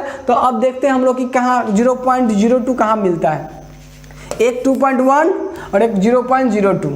ओके 0.02, चलिए 0.02 में आते हैं। 0.02 मिल गया दोस्तों, यहाँ है, देखो गौर से दोस्त, 0.02 ये वाला लाइनिंग आपका रहेगा दिया हुआ 0.02। जैसे मिला हम इस तीसरे वाले लाइन में कहाँ जाएंगे, 2.1 वाले पर, 2.1 में जोड़ देते ना 0.02, 2.1 तीसरा वाला लाइन, 2.1 और तीसरा वाला लाइन आ गया तीसरा वाला लाइन, और 2.1 में तीसरा वाला लाइन, ये आ जाएगा दोस्त। ये जो एरिया होगा 2.1 में तीसरा वाला लाइन, ये 0.9830 हमें मिल गया, 0.9830 ये हमारा एरिया यहाँ से निकल के आ जाएगा।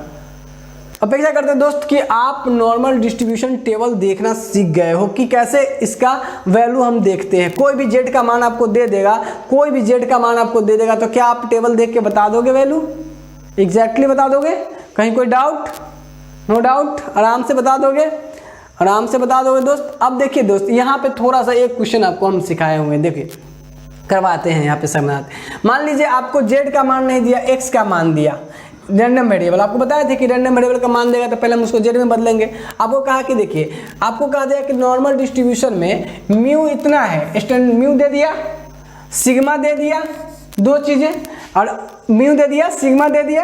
आपको कहा कि देखिए इसका प्रोबेबिलिटी निकालिए जब जो हमारा रैंडम वेरिएबल है वह 350 से बड़ा और या उसके बराबर और 450 से छोटा है। तो हम समझेंगे कि भाई इसे करना है, तो हम समझे फार्मूला लगाएंगे, तो सोच नहीं फार्मूला वहाँ पर नहीं जाएंगे, हम पहले इसको जेड में बदल लेते हैं और जेड वाला टेबल से हम बना लेंगे, और टेबल हमारे पास रहता है। तो हम क्या करेंगे, हम कहेंगे देखिए, हम कहेंगे कि भाई अब निकालते हैं जेड का मान निकालते हैं। तो जेड का मान कैसे निकाला जाता है, जेड बराबर हम जानते हैं क्या, x minus mu upon sigma. तो देखिए आपको म्यू दे दिया है, सिग्मा दे दिया है, एक्स आपको 350 के लिए क्या होगा, तो 350 एक्स के बदले रखेंगे, यहाँ से हमको ये जेड मिलेगा। जैसे ही आप कैलकुलेट करोगे 350 इसको रख के दोस्त, जेड का मान आता है -1.29। इसी सवाल को हम जेड में बदल दिए, इसको कैसे बदले, जेड में, एक्स से किसमें चलेगा, जेड में, ताकि हमको जेड से पता कर सका। जेड से तो हमको पता है कि कैसे करना है। अब देखिए दोस्त, अब जब 450 रखेंगे इसको, इसमें जब एक्स का मान 450 रखेंगे, म्यू रखेंगे 485 और ये रखेंगे सिग्मा, तो ये आता है -0.33।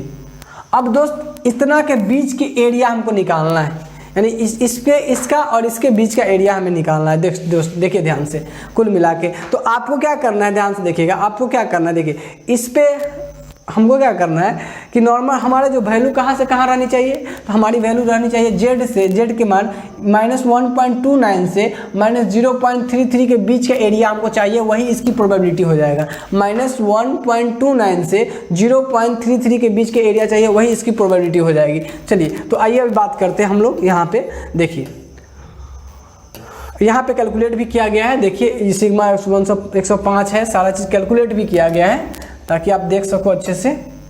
देखिए दोस्त, अभी इस पे एरिया जब हम निकाले गए, देखिए हम जब यहाँ से कैलकुलेट किए, ये वाला 350 माइनस सिग्मा रख दिए, एक्स रखे, सिग्मा रखे, ये रखे, तो हम -1.29 आया।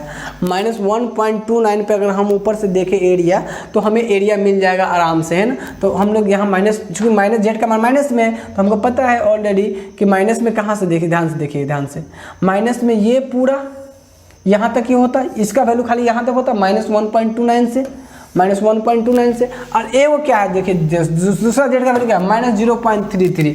तो देखिए -0.33 जब हम 350 लिए तो यह कितना है, यह है -1.29। और इधर उससे पहले क्योंकि हमारा पता है 0.1 0.2, तो -0.33 तो इधर आएगा, तो ये 450 पे कितना -0.33, 450 पे क्या आया है -0.33। तो दोस्त इसके बीच का एरिया, यानी ये वाला एरिया निकालना है, ये वाला एरिया निकालना है, ये वाला एरिया निकालना है। है ना, -0.33 से। अब सिंपल सा देखेंगे हम, सिंपल सा क्या देखेंगे, हम कहेंगे भाई देखिए -0.33 तक का एरिया आप निकाल लीजिए, देखिए ग्राफ को और -0.3 तक का एरिया निकाल लीजिए। अब फिर देखिए समझिए इस चीज़ को कैसे निकालेंगे दोस्त, एरिया कैसे निकालेंगे। नॉर्मली देखिए कैसे एरिया निकालेंगे, हमको पता है कि -0.129 का मतलब कौन सा एरिया भाई, ये वाला एरिया।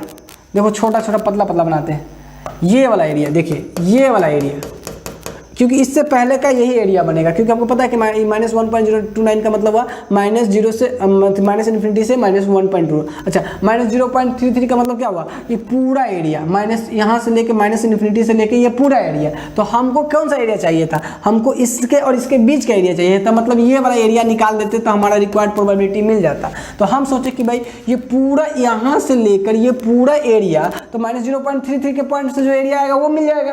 अच्छा, उसमें से -1.22 पर जो एरिया आएगा ये वाला एरिया आएगा, इस पूरे वाला यानी इस पे जो इस पॉइंट पे जो जेड टेबल से जो एरिया आएगा वो पूरे एरिया में से ये वाला एरिया अगर हम केवल घटा दें तो हमको ये एरिया मिल जाएगा।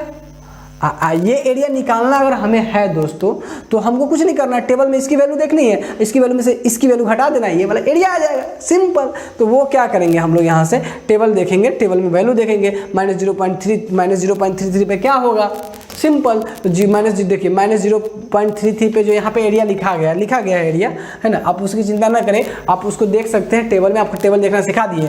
-0.895 में ये इतना एरिया इसका आया और ये पूरा एरिया इसका -0.33 पर ये यहाँ तक के ये वाला जो एरिया, ये इसके तीर दिया पूरा एरिया नहीं, ये कर्व वाले में ही जो एरिया होगा यहाँ से ये पूरा एरिया है ना, ये कितना है, ये -0.370 है। अब इस पूरे रीजन में से ये वाला एरिया घटा देंगे तो ये वाला नहीं मिलेगा, आराम से मिल जाएगा। तो हमारा रिक्वायर्ड प्रोबेबिलिटी मिल गया। तो ए से बी में भी अगर आपको दिया रहेगा फिर भी आप आराम से जेड भी, अगर डायरेक्ट जेड दिया तो कोई बात नहीं है, अगर एक्स भी दे दिया रैंडम वेरिएबल फिर भी आप निकाल सकते हो। अपेक्षा करते हैं दोस्तों कि सारी बातें आपको बहुत ही अच्छे तरीके से समझ में आ गए हैं। अब आप एक चीज़ और भी दोस्त, एक चीज़ और देख लो, कहीं ऑब्जेक्टिव में पूछ ले तो अच्छी बातें हैं। देखिए दोस्त, ये हमारा मीन वैल्यू होता है, ये हमारा सम हेल्पफुल रूल्स है ना। आइए हम देख लेते हैं, इसको भी थोड़ा सा देख लेते हैं। इसमें क्या देखना है दोस्त, ध्यान समझो। म्यू है, म्यू में अगर स्टैंडर्ड डिविएशन एक बार जोड़ दिया जाए इधर और उतना घटा दिया जाए इधर, तो हमको जो एरिया जो मिल जाता है पूरा, ये जो एरिया मिल जाएगा दोस्त, ये वाला ये एरिया जो होता है वो दोस्त मिल जाता है 68.3% एरिया कवर करता है ये। इस पर हम एक क्वेश्चन सबसे फर्स्ट क्लास में करवाए भी थी। 68.3% एरिया ये कवर करता है। अगर मीन में 2 × सिग्मा जोड़ दिया जाए, ऑब्जेक्टिव में पूछ सकता है, ध्यान रखिएगा ये सब चीज़, ये चीज़ याद रखिएगा कि 68.3 अगर मीन में एक सिग्मा जोड़ेंगे लेफ्ट और एक सिग्मा घटाएंगे राइट मीन वाले वैल्यू में, तो वो 68% एरिया कवर कर 68.3% एरिया कवर करता है। और 2 सिग्मा जोड़ देंगे, 2 सिग्मा घटा देंगे तो दोस्त ये 95% एरिया कवर, यानी पूरा ये एरिया जो होगा, ये पूरा एरिया, इतना एरिया हो जाएगा म्यू × 2 सिग्मा करने पर, ये इतना एरिया कवर करता है। और म्यू × 3 सिग्मा कर देते हैं दोस्तों, म्यू × 3 सिग्मा कर देते हैं तो ये जो एरिया कवर करता है वो हमारा 0.7 यानी कह सकते हैं 97% एरिया का लगभग कवर कर लेता है ये, लगभग, है ना, लगभग, थोड़ा सा बच जाता दोनों साइड।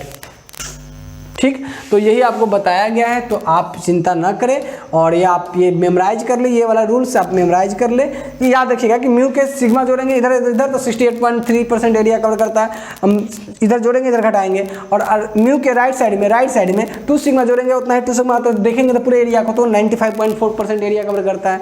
तो ये चीज़ें आप देख लोगे और ये याद करके जाओगे। क्या बात क्लियर है, ये समझ में आ रहा है, क्लियर है। और 3 सिग्मा जब दोस्त जोड़ते हैं दोस्त, 3 सिग्मा जब जोड़ते हैं 3 सिग्मा, तो ये 99.73% कवर कर लेता है, लगभग कंप्लीट, लगभग 99.73 इतना, अगर इतना जोड़ेंगे तो दोस्त 99.73, तो ये आप याद रख लोगे, ये मेन।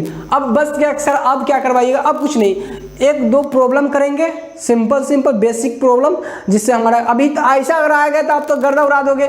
जेड दिया रहेगा तब या एक्स दिया रहेगा तब, कहेगा उस एक्स के लिए आपको कोई कहेगा कि कितना प्रोबेबिलिटी होगा वो निकालिए, वो देगा। या फिर आपको कुछ प्रॉब्लम लैंग्वेज प्रॉब्लम दे सकता है रियल लाइफ का, तो हम आपको 2-3 लैंग्वेज प्रॉब्लम अगर करवा दे तो अपेक्षा करते हैं कि आपका इससे जो क्वेश्चन आएगा आप लोग गर्दा उड़ा दोगे। ठीक है दोस्त, कल की एग्जाम आपके नाम, है ना, एकदम गर्दा उड़ा दो। अगर ऐसा आया तो फिर छोड़ना नहीं है। चलिए तो दोस्तों अब हम लोग क्या करते हैं, थोड़ा सा प्रॉब्लम प्रैक्टिस कर लेते हैं अलग तरीके का। ये तो रहा कि बेसिक, अगर ऐसे प्रॉब्लम आया तो क्या करेंगे। आइए अब थोड़ा सा कुछ क्वेश्चन देते हैं और क्वेश्चन को आपको प्रैक्टिस करवाते हैं। दोस्तों देखिए, एक क्वेश्चन आपके पास पड़ा हुआ है और ऐसे क्वेश्चन भी आपके एग्जामिनेशन में आ सकते हैं। एक तो समझाएं वैसे डायरेक्ट आपको दिया जा सकता है और ऐसे क्वेश्चन भी आ सकते हैं, और ज़्यादा बहुत ही आसान क्वेश्चन रहता है। दोस्त कुछ भी नहीं सोचना है, सिंपल। और नॉर्मल डिस्ट्रीब्यूशन दिख गया ना, नॉर्मल डिस्ट्रीब्यूशन दिख गया तो बस आप सोचो सीधा ये कि ग्राफ, सीधा दिमाग में लाओ ग्राफ। अच्छा ये ग्राफ बेल शेप्ड का ग्राफ, फटाक दिमाग अपने को भी बना लो। जैसे ही क्वेश्चन दिख गया नॉर्मल डिस्ट्रीब्यूशन का, सॉल्यूशन और ग्राफ साथ में बनेगा। ठीक है, बहुत ही आसान। देखिए बहुत ही हार्ड एंड फास्ट नहीं है, बहुत ही आसान है।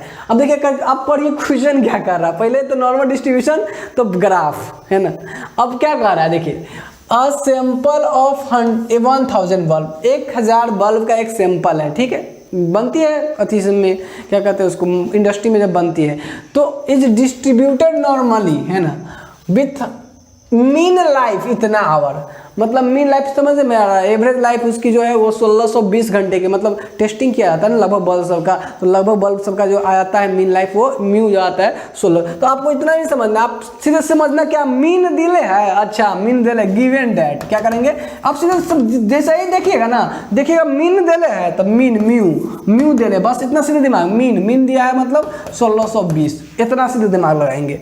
दूसरा स्टैंडर्ड डिविएशन दिया हुआ है। अभी नहीं सोचना है कि स्टैंडर्ड डिविएशन क्या होता है, वहां पे सिर्फ सोचेंगे स्टैंडर्ड डिविएशन मतलब सिग्मा दिया है, बस सीधा।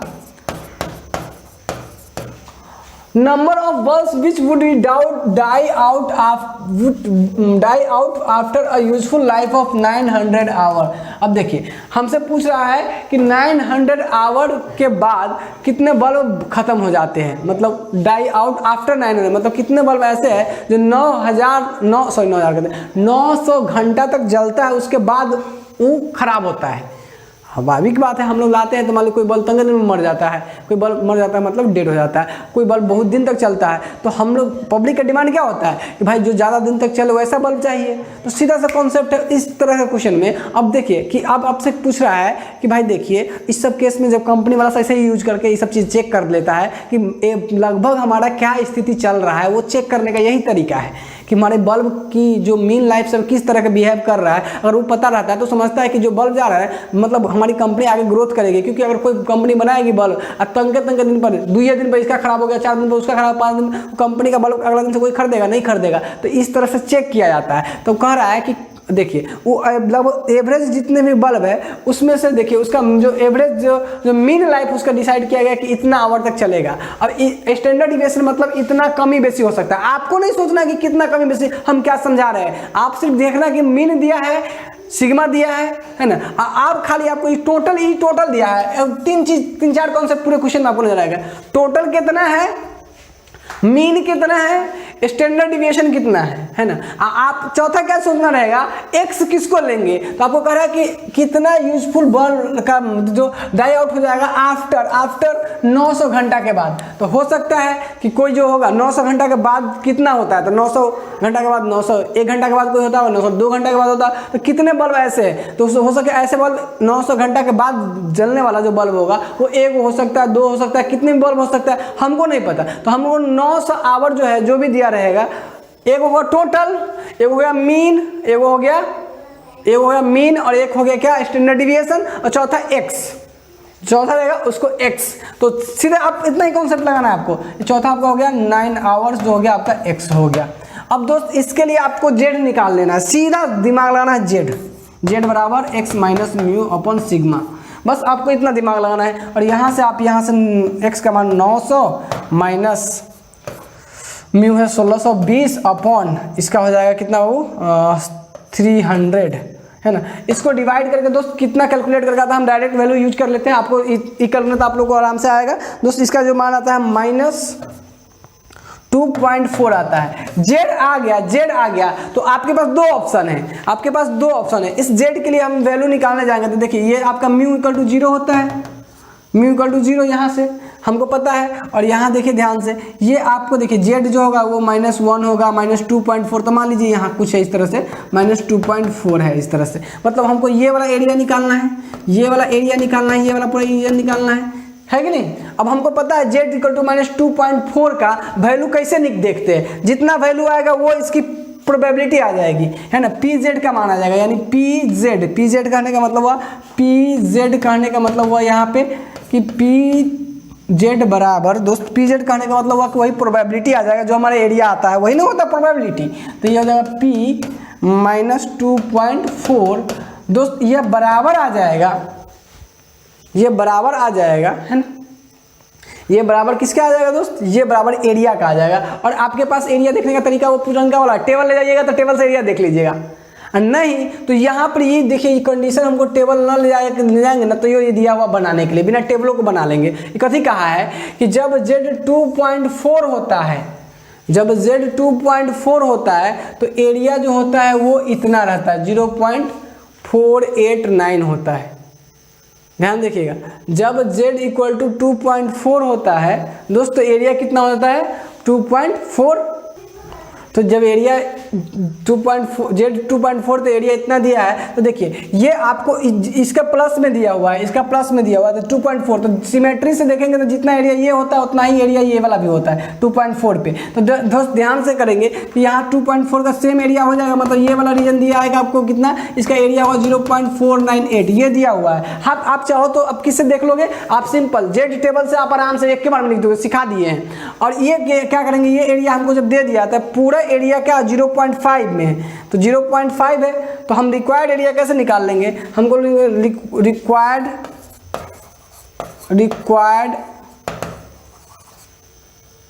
पी, सॉरी दोस्त यहाँ पे लिख लें -P2.4 is equal to P Z का हो या P2 फिर कितना होगा 0.5 में से पूरा में से घटा दे, ये 0.498 दिया है, 0.498 जितना आएगा वही हमारा आंसर हो जाएगा। तो इसको कैलकुलेट कर लीजिए, इसको कैलकुलेट करने पर दोस्तों कितना आता है वो हम आपको बता दें।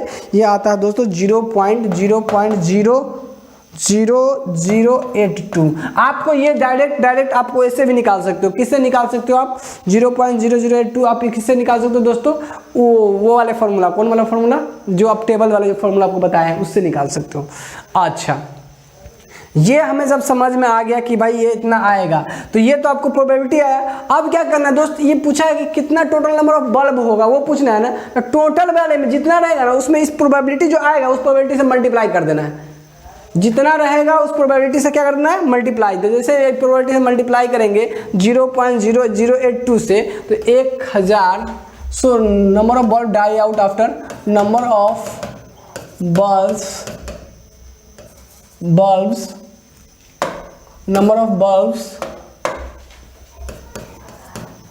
die out after 900 hours is equal to 1000 total गुना का जितना प्रोबेबिलिटी है, अगर वो निकालना टोटल, सॉरी दोस्तों,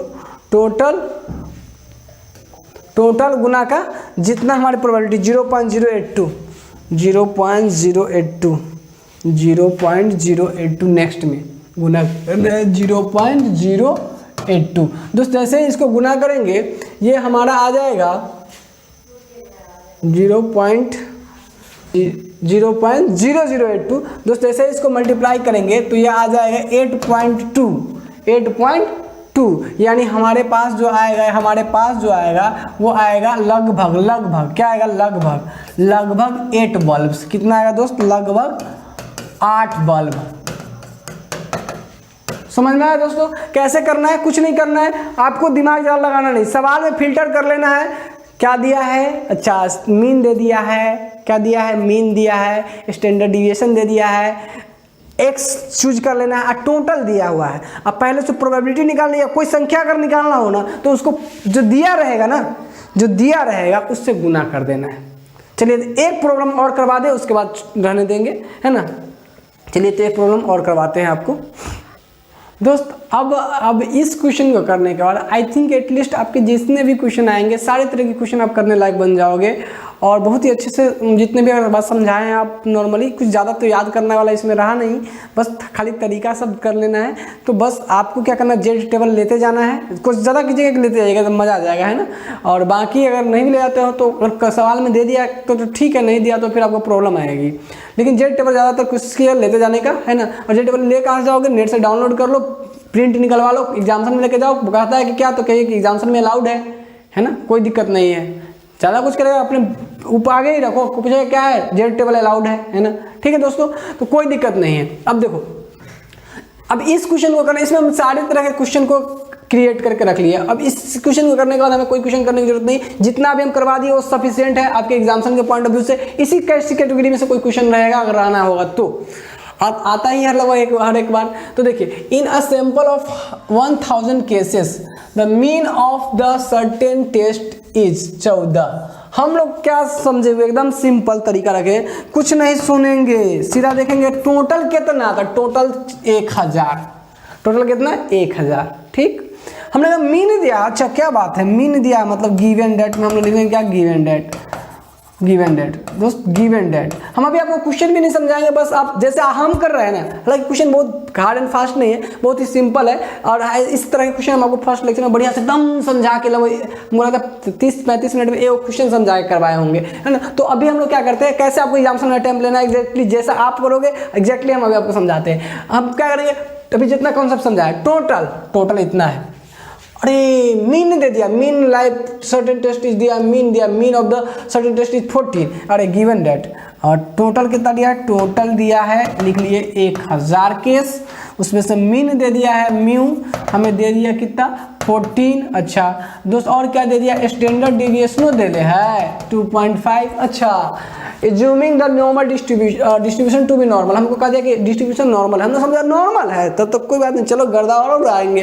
क्या है, अब पूछ रहा है क्या कि कितने ऐसे स्टूडेंट हैं जो 12 और 15, यानी हम समझ गए, एक बार रैंडम वेरिएबल 12 और इससे 15, 2 रैंडम वेरिएबल हमको दे दिया।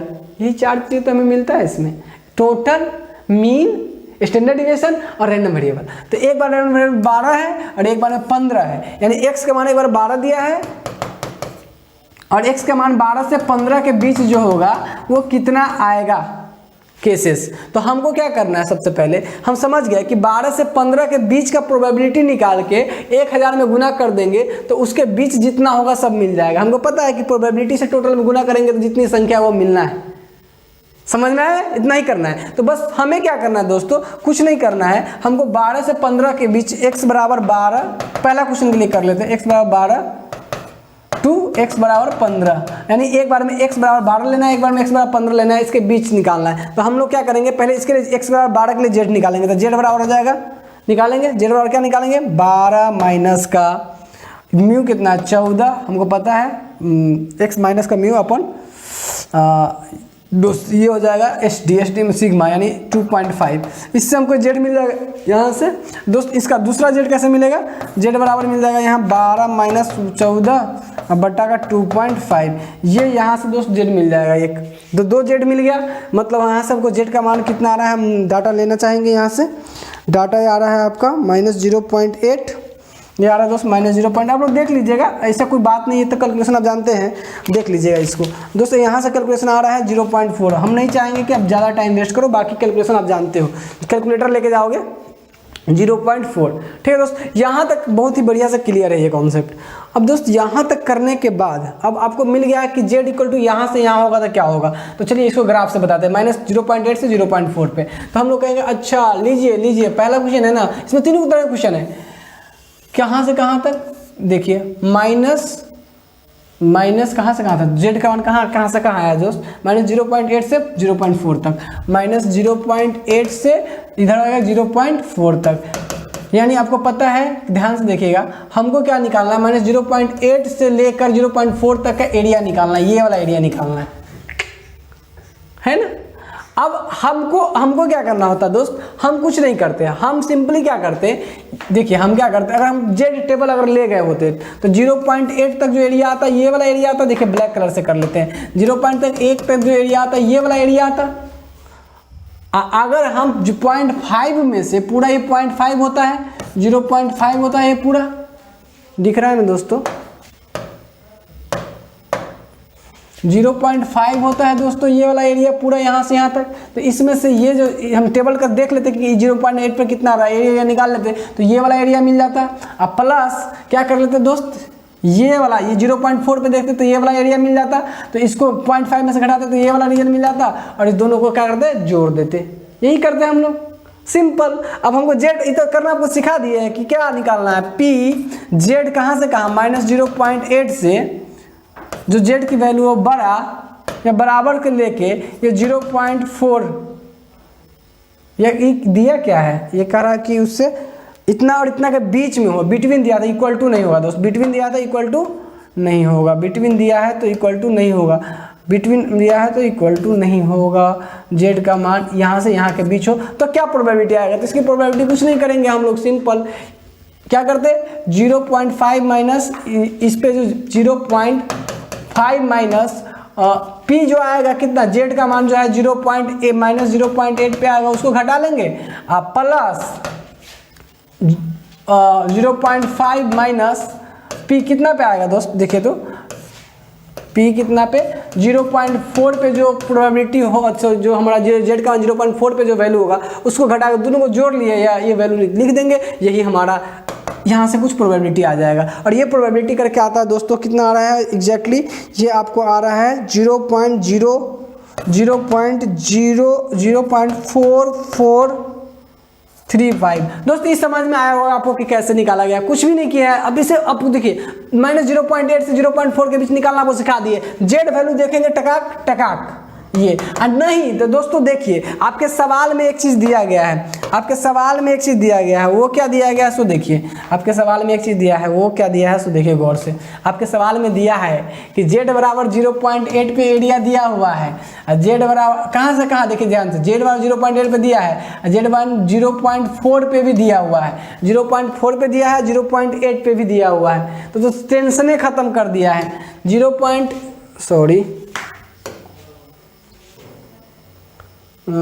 पीछे सॉरी ये हे आ जाओ, देखिए 0.4 पे भी एरिया आपको दे दिया हुआ है और 0.8 पे भी एरिया वो दे दिया हुआ है। आपको वो क्या करना है, वो दोनों को क्या करना है, उस दोनों के एरिया को क्या कर लेना है, क्या करेंगे, दोनों के एरिया को डायरेक्ट सम कर देंगे, चूंकि वो दिया हुआ है, चूंकि ये दिया हुआ है, सम कर देंगे दोनों के एरिया को, इस पे जो दिया है उसको और इसको सम कर देंगे यहाँ से ये दिया हुआ एरिया को, तो हमें डायरेक्ट मिल जाएगा। नहीं तो बाकी दूसरा तरीका आपको पता ही ऑलरेडी कि कैसे निकालेंगे, हम दोनों तरीका आपको बता दिए हैं, ठीक। अब यहाँ से संख्या निकालना है तो हमको कहेंगे नंबर ऑफ स्टूडेंट, पहला क्वेश्चन के लिए क्या कर रहा है, how many students between the इतना एंड इतना, इस दोनों के बीच कितना स्टूडेंट हुआ, तो करने के लिए कुछ ही नहीं करना है, सिंपल वही करेंगे हम लोग, प्रोबेबिलिटी से गुना कर देंगे कितना में, जो टोटल में, टोटल कितना 1000, यही सिखाएं आपको कि टोटल क्या है 1000, तो हो जाएगा नंबर ऑफ स्टूडेंट बिटवीन इतना एंड इतना। पहला क्वेश्चन का number of answer, required answer number of student between इतना एंड इतना इक्वल टू कितना, 1000 गुना का 0.4435 जो आएगा उससे क्या करेंगे, मल्टीप्लाई कर देंगे, ये मिल जाएगा आपको। समझ में आया, कोई दिक्कत नहीं होनी चाहिए दोस्तों। अब चलिए बात करते हैं दोस्त दूसरे क्वेश्चन की। हम आपको सिर्फ अब इसमें कुछ रह नहीं गया, पीछे आपको सब सारा तरीका सिखा रखे हैं, हाउ मेनी, पीछे सारा सिखाए हैं, how many student score above x = 18, x बराबर 18 ले लेंगे, x का मान 18 पुट करके z का मान निकालेंगे और z का मान पे हम क्या करेंगे, एरिया निकाल देंगे और उस एरिया को मल्टीप्लाई कर देंगे, जो प्रोबेबिलिटी आएगा उस एरिया पर उसको 1000 से मल्टीप्लाई कर देंगे। उसी तरीके से दोस्त इसमें भी x बराबर ले लेंगे 8, है ना, और हालांकि इस पे वैल्यू दिया हुआ है तो आप इस चीज़ के यूज करके काम कर सकते हो। अगर ये वैल्यू दिया हुआ हो तब, ये वैल्यू अगर दिया हुआ हो तब आप काम कर सकते हो। जैसे हम x = 8 के लिए बना दें, जैसे दोस्त x = 8 के लिए बात करेंगे तो क्या होगा, देखिए x = 8 के लिए तो x बराबर 8 हो गया, बाकी चीज़ देखो, हम जेड निकालेंगे इसके लिए, जेड बराबर एक्स माइनस का म्यू अपन सिग्मा होता है, इससे एक्स बराबर हो जाएगा 8 माइनस का म्यू का मान दे दिया है। देखिए म्यू का मान कितना दिया है, म्यू का मान दिया है दोस्त म्यू 14 और स्टैंडर्ड 2.5 14 और 2.5, यहाँ से जेड आ जाएगा। जेड का मान दोस्तों कैलकुलेट करने पर जो आती है वो कितना आ रही है, वो आ रही है आपको जेड का मान यहाँ से दोस्तों वो आ रहा है आपको -2.4 दोस्त देख लीजिएगा, वैसे कोई बड़ी बात नहीं, कैलकुलेटर से आप कर लीजिएगा, ठीक है। अब वो आप यहाँ तक कर लीजिएगा। इसका मतलब ये, इसका मतलब कौन सा एरिया चाहिए हमको पता चल गया कि जेड -2.4 आएगा, मतलब हम समझ गए कि हमको कौन सा एरिया चाहिए। हमको जो एरिया चाहिए ये वाला एरिया चाहिए। यहाँ पर देखिए ये म्यू का 0 होगा और ये म्यू का 0 होगा, यहाँ पे कहीं निगेटिव इधर होगा -2.4, मतलब हमको एरिया ये वाला एरिया चाहिए, ये जो हम रेड कलर से कर रहे हैं,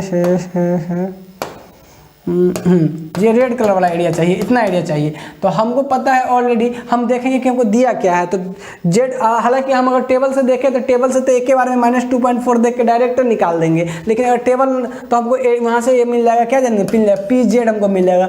पी जेड मतलब हो गया P -2.4 मिल जाएगा। और दोस्त ये आपको एरिया आपको कैसे मिल जाएगा, कुछ नहीं करना है, आपको टेबल देख लो, टेबल से मिल जाएगा डायरेक्ट। देखने का तरीका होता है, नहीं तो हमारे जो दिया गया उस कंडीशन से ध्यान से देखिए कैसे देखेंगे। हमको जेड +2.4 का एरिया ये दिया हुआ है, +2.4 का एरिया दिया है 0.4918 दोस्त, ये एरिया हमको दिया हुआ है। तो ये देखिए, हमको जितना ये एरिया होता है उतना ही ये एरिया होता है, प्लस में दिया हुआ था, मतलब ये एरिया दिया हुआ है तो जितना ही उतना ही एरिया होता है। तो 0.49 कितना था, 0.4918 एरिया दिया हुआ है। तो हम क्या करेंगे कि रिक्वायर्ड बराबर हो जाएगा 0.5 माइनस का 0.4918, इसको घटा देंगे दोस्त। यहाँ से जो हमको एरिया मिलेगा वो आएगा दोस्त कुछ इस प्रकार से 0.0082। दोस्त संख्या निकालना है, क्या करना है दोस्त, संख्या निकालना है।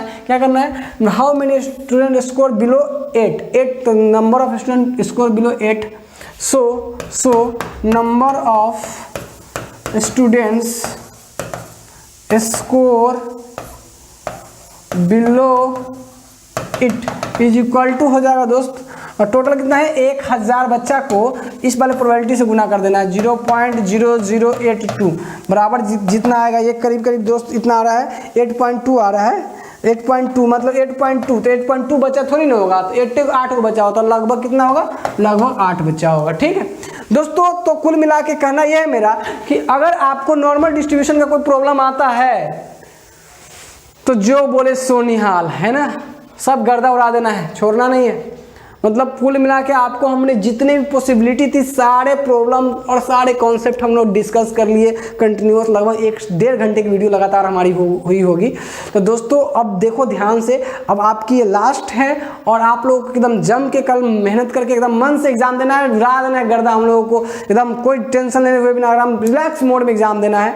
और आप सबको एग्जाम के लिए आप सबको बहुत बहुत हार्दिक शुभकामनाएं, आप लोगों को बेस्ट ऑफ लक आपके एग्जाम्सन के लिए।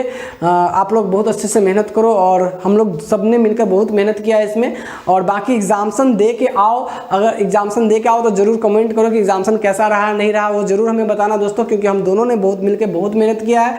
और एक काम ज़रूर करना दोस्तों, एग्जाम्सन के बाद अगर आपको टाइम मिले तो अपने जूनियर के लिए आप थोड़ा सा दिमाग जरूर लगाइएगा, ताकि जूनियर भी अच्छे कर पाए। और हम देखो, हम सब है एक ही घर से आए हुए इंसान हैं, लगभग एक ही जैसे स्थिति से आए इंसान हैं, हम सबको आगे बढ़ना है मिलजुल कर, ठीक है दोस्त। तो आप क्या करो, अभी तत्काल अभी वीडियो को अच्छे से देख लीजिए आप लोग। अब ये लास्ट में बनाने से भी एक फायदा रहा कि अब इंस्टेंट आपको याद रहेगा, इसमें कोई फॉर्मूला याद करना है नहीं, जेड का मान हमको ध्यान रख लेना है, टेबल कैसे करते हैं वो देख लेना है मेनली, और फॉर्मूला कुछ खाली ऑब्जेक्टिव पॉइंट ऑफ व्यू से। तो कुल मिला के काम करना एकदम नॉर्मल तरीका, और इस सारे पर प्रैक्टिस करके चले जाएंगे हम लोग, कोई दिक्कत नहीं आने वाले होगा। तो इसी सब पे बेस्ट कुछ ना कुछ प्रॉब्लम हमें मिल जाएंगे। और 6 मार्क्स का देखिए कितना कम टाइम लगता है बनाने में, और 6 नंबर का, ये बहुत टाइम आपका सेव करेगा। तो दोस्तों तब तक के लिए धन्यवाद, मिलते हैं हम आपसे आपके एग्जाम्सन के बाद। आप सबको एग्जाम्सन के लिए बहुत बहुत शुभकामनाएं, आप सबका एग्जाम्सन बहुत ही अच्छा जाए ऐसा हम कामना करते हैं। तो मिलते हैं हम आपसे नेक्स्ट लेक्चर में, तब तक के लिए धन्यवाद। जय हिंद, जय भारत।